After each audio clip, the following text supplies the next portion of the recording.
The next afternoon, Alice was having tea against her will with Charles and Lyra on the lawn. The sun sparkled on the glass of the greenhouse roof and in the plume of water from the ugly fountain. Lyra hadn't physically dragged her out there. It was just that she hadn't been able to come up with a viable excuse.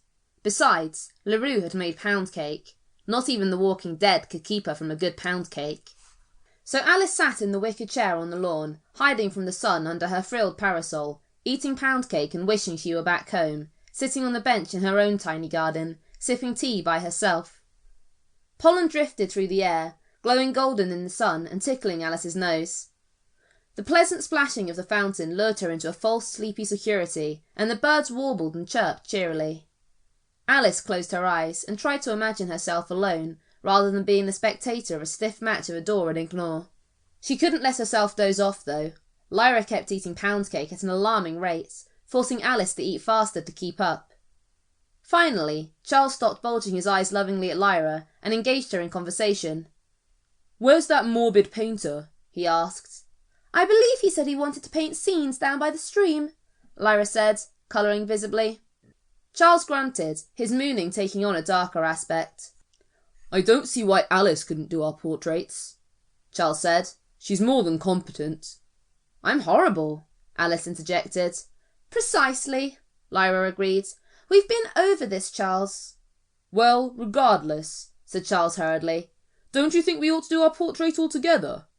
"What? You, Alice, and I?" Lyra asked. "That would be odd." "No, it wouldn't," Charles argued.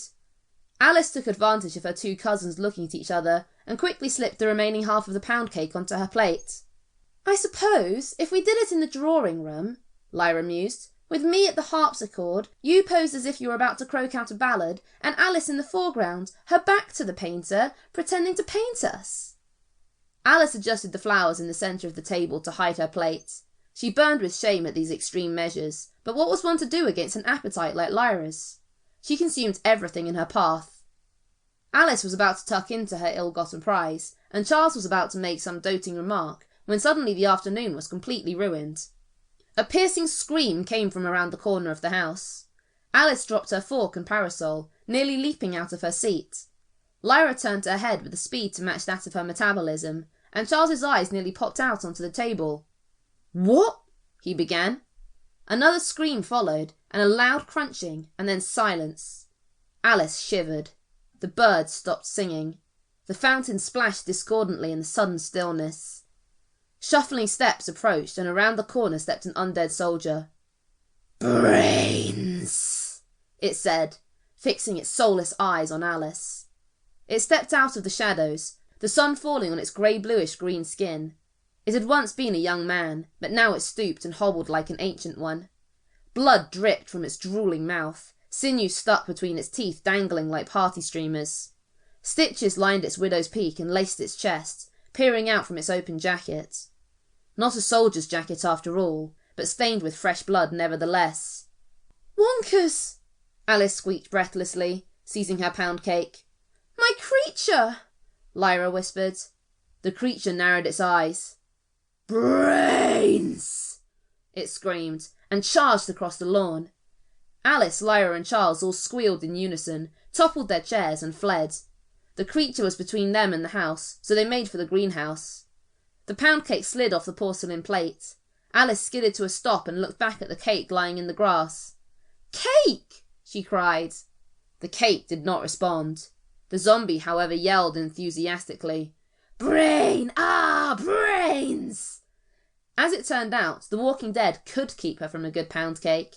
She turned and ran. Lyra and Charles were a good 10 paces ahead of her, and they didn't look back. "Wait!" she called after them. She glanced back.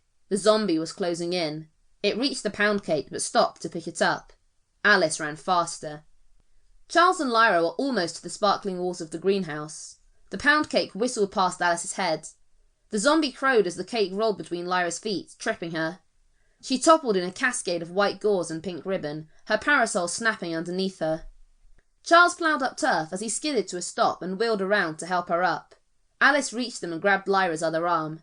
Together, she and Charles pulled Lyra through the greenhouse door. To keep listening to this audiobook, I've left you a link in the description so you can do it. at no cost thanks to Audible's 30-day free trial.